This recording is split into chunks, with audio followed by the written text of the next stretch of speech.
Coming up on Mountain News this morning, two organizations are continuing their efforts to help feed the unhoused in Kentucky. And officials want you to know the importance of buying local firewood. Dedicated to Eastern and Southern Kentucky, this is WYMT Mountain News this morning.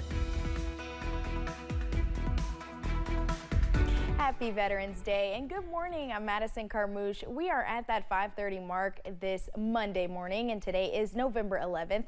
Let's check in with meteorologist Megan Desmalt for a look at your forecast this morning. Now, Megan, they shouldn't be like me and forget their umbrella.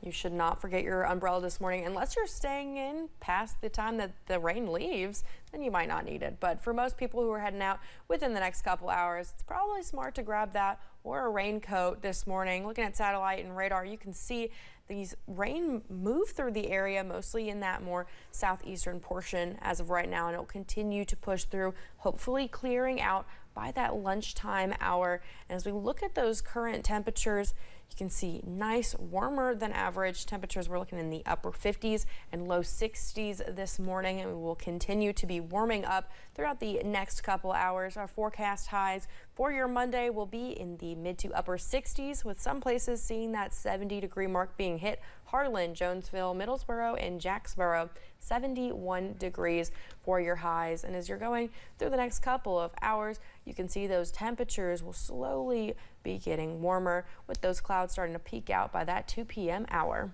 Madison. All right, Megan, thank you. A man accused of killing a Scott County deputy in May 2023 could have his trial moved to Jefferson County.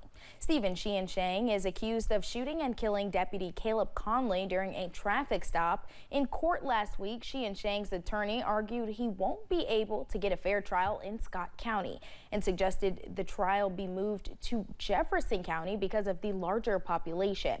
The judge in the case proposed Shelby County because it is out of the news coverage area. The judge will enter an order on whether the trial will be moved and to where at a later date.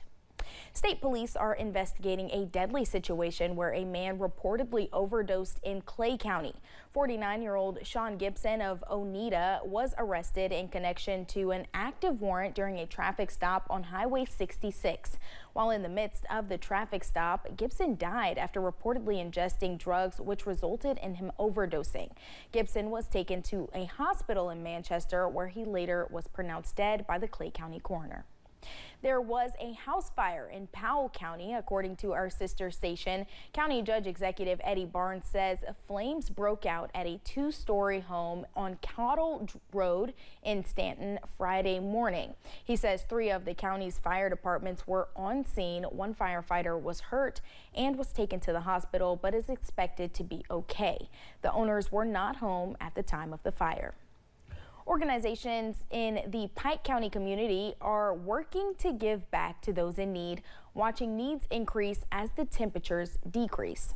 The East Kentucky Dream Center and the Pikeville Community Kitchen are 2 of several organizations in the area that provide free meals and resources to the unhoused and underfed communities. The kitchen now serves breakfast every morning, Monday through Friday, hoping to reach more people in need. That breakfast is added to the calendar alongside lunch programs that are available every weekday, with organizations saying it takes a village to meet the growing needs. I think a lot of people don't understand how big of a need and how other people need this type of stuff. You know, we work together with all the other organizations in the community. I feel like that is a work of God. I feel like God has joined us together to serve. Dream Center officials say they are always accepting donations and volunteers, especially as we approach the holidays. Find out more about that over on our website, WYMT.com. Friday, a discussion was hosted by the Interim Joint Committee focusing on cell phones in Kentucky schools. 2 presentations were given showing the negative impacts phones in schools have had on children through the years. At the start of this school year, Bourbon County High School banned the use of cell phones in classrooms. Jessamine County Schools implemented a similar policy at the beginning of this school year. This past weekend, students in UK's Greek community hosted a cheerleading competition to support women, children, and families in need. Bring It On is an annual event benefiting Make-A-Wish and The Nest. 13 sororities and 13 frats teamed up to perform cheerleading routines for a panel of judges and a sold-out crowd at the Singletary Center. Organizers say they're glad to see the students go all out for an important cause. It gets me so emotional to see all of these kids and their passion for doing something that is going to benefit the community, and also just to put themselves out there and not be embarrassed because they know this is bigger than themselves. This was the 16th year of the event. Nearly $65,000 was raised for the two charities. Alpha Phi and Sigma Nu won the overall prize. Multiple counties in eastern Kentucky have implemented burn bans. Yesterday, Pike County Judge Executive Ray Jones signed an executive order for those in the county to stop burning. The ban was put in place due to extremely dry conditions. Officials say that ban will be in effect until further notice. Some other counties that implemented burn bans were not Breathitt, Johnson, and Lawrence counties. With the winter season approaching, you may be getting ready to use firewood to heat up your home soon. Mary O'Malley of the Daniel Boone National Forest says buying local is important. She says they buy their firewood locally so that the transportation of pets and insects can be prevented. Some invasive bugs include the spongy moth, emerald ash borer, spotted lanternfly, and Asian longhorn beetle are some of the bugs that can reinfest new areas. Many of them are not in eastern Kentucky or the Daniel Boone National Forest yet. So really collecting firewood locally is a way to prevent bringing those new infestations to an area that we're trying so hard to protect. O'Malley says you can also collect downed and dead firewood. She says there is plenty of that on the ground after Hurricane Helene knocked down several trees. The Muhammad Ali Center in Louisville recognized humanitarian work in its annual award ceremony this past weekend. The center awarded NBA legend Shaquille O'Neal with the Humanitarian of the Year award for the millions of dollars his charity has raised. Musician Nile Rodgers and Equal Justice Initiative founder Brian Stevenson were also recognized for their work.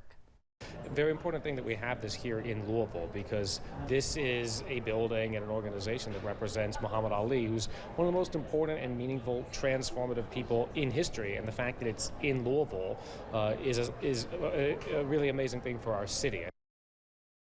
This was the 11th year of the Ali Center Humanitarian Awards. It's the center's biggest fundraiser. A Southern Kentucky postal carrier is being called a hero for helping save a man's life. Stanford carrier Connie Durbin was recognized Friday with the Postmaster General Hero Award. She was on her route in Lincoln County back in July when she heard someone calling for help. She later discovered Kevin Stamper in a ditch with his riding lawnmower on top of him. Stamper said despite calling for help, no one heard him, but he firmly believes Durbin's actions saved his life. Yeah, I was laying there and I said, Lord, if you don't send the angel my way, I said, pretty soon, I said, I don't think I can stand much longer. And I'd say within about 5 minutes, she pulled up. I didn't expect anything. I didn't, but maybe God put me there for a reason. Maybe I was running early that day for a reason. Stamper said he and his wife returned from vacation early and their mail was still on hold, so it was remarkable that Durbin even stopped since there wasn't any mail for them that day.